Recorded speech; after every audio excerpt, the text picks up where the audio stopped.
Alors, ce match de handball entre l'Algérie et l'Angola. À première vue, on pourrait se dire que c'est juste un match de qualification, rien de plus. Mais en réalité, c'est beaucoup, beaucoup plus complexe que ça. Derrière ce match se cache une véritable histoire de rivalité, de crise et même d'identité. On va décortiquer tout ça. Bon, pour commencer, plantons le décor. On est le 27 janvier 2026. Pour l'équipe nationale algérienne de hand, la pression est palpable. C'est vraiment le moment de vérité. La situation est simple et en même temps ultra tendue. On est en plein championnat d'Afrique des Nations et ce match contre l'Angola, c'est un match couperé. L'Algérie joue sa survie dans le tournoi et même bien plus que ça.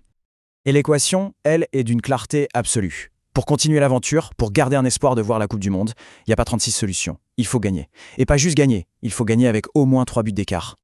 Et cette pression, croyez-moi, les joueurs la ressentent à 100%. L'international Ryan Abruz le dit lui-même sans détour. Pour eux, ce n'est pas juste un match, c'est une question de vie ou de mort. Ils vont devoir se battre comme des guerriers. Les mots sont forts. Mais alors pourquoi autant de pression, autant de tension face à l'Angola spécifiquement ? Eh bien pour comprendre ça, il faut regarder un peu dans le rétroviseur. Cette rivalité, elle ne sort pas de nulle part. Si on regarde les stats pures, l'historique des confrontations, on voit que l'Algérie mène avec 9 victoires contre 4. On pourrait se dire que c'est confortable. Sauf que les chiffres ne disent pas tout. L'Angola, c'est un peu la bête noire, l'adversaire qui a ce don de faire mal au pire des moments. Et là, c'est presque un cauchemar qui se répète. Regardez, 2006, 2016, 2018, à chaque fois, le même scénario cruel. Pour un petit but ou quelques buts seulement, c'est l'Angola qui vient briser le rêve algérien et leur fermer la porte de la Coupe du Monde. Et ce qui ajoute encore à la tension, c'est que l'écart de niveau entre les deux équipes s'est considérablement réduit. Quand on compare leur toute première rencontre en 1979, une victoire écrasante pour l'Algérie, au match bien plus accroché de 2020, on voit bien que la donne a changé. L'Angola a énormément progressé, tandis que l'Algérie, elle, a du mal à garder sa suprématie. Mais en fait, si on creuse un peu, on réalise que l'enjeu va bien au-delà d'une simple qualification pour le mondial.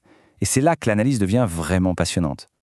Le but, en se qualifiant pour une Coupe du Monde, ce n'est pas vraiment de rêver de la gagner. Non, l'objectif est beaucoup plus pragmatique. C'est de donner à une toute nouvelle génération de joueurs, on parle de 12 nouveaux dans l'équipe, la chance de se frotter au très très haut niveau.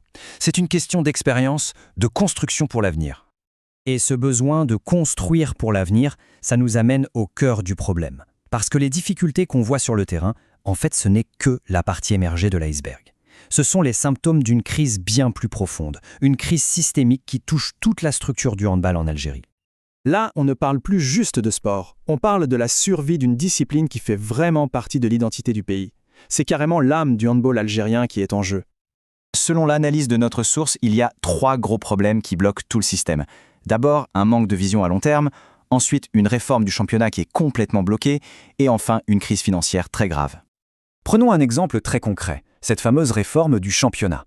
L'idée de base est pleine de bon sens. Passer d'un championnat à 20 clubs, qualifiés de fous, à une ligue d'élite de 12 équipes pour élever le niveau général. Logique, non ? Sauf que le projet a été stoppé net par un vote des présidents de clubs, souvent financés par l'État. C'est un blocage politique interne pur et simple. Et face à cette crise financière, une proposition assez radicale est sur la table. L'idée serait de réallouer une toute petite partie, à peine 2% du budget gigantesque que l'État donne au football, pour le réinjecter dans le handball. Ce serait une véritable bouffée d'oxygène qui pourrait absolument tout changer. Et si ce sujet est si sensible, s'il passionne autant, c'est parce que le handball, ce n'est pas un sport comme un autre en Algérie. Comme le dit très bien le commentateur, il est dans l'ADN du pays. Il fait partie de l'héritage, de l'histoire nationale. Alors voilà, au moment où les joueurs vont se battre sur le terrain pour marquer ces 3 buts d'écart, la vraie question se pose. Est-ce qu'ils jouent juste pour un ticket pour la Coupe du Monde, ou est-ce que leur combat, au fond, c'est celui pour la survie et la renaissance de tout un sport ? La question reste ouverte.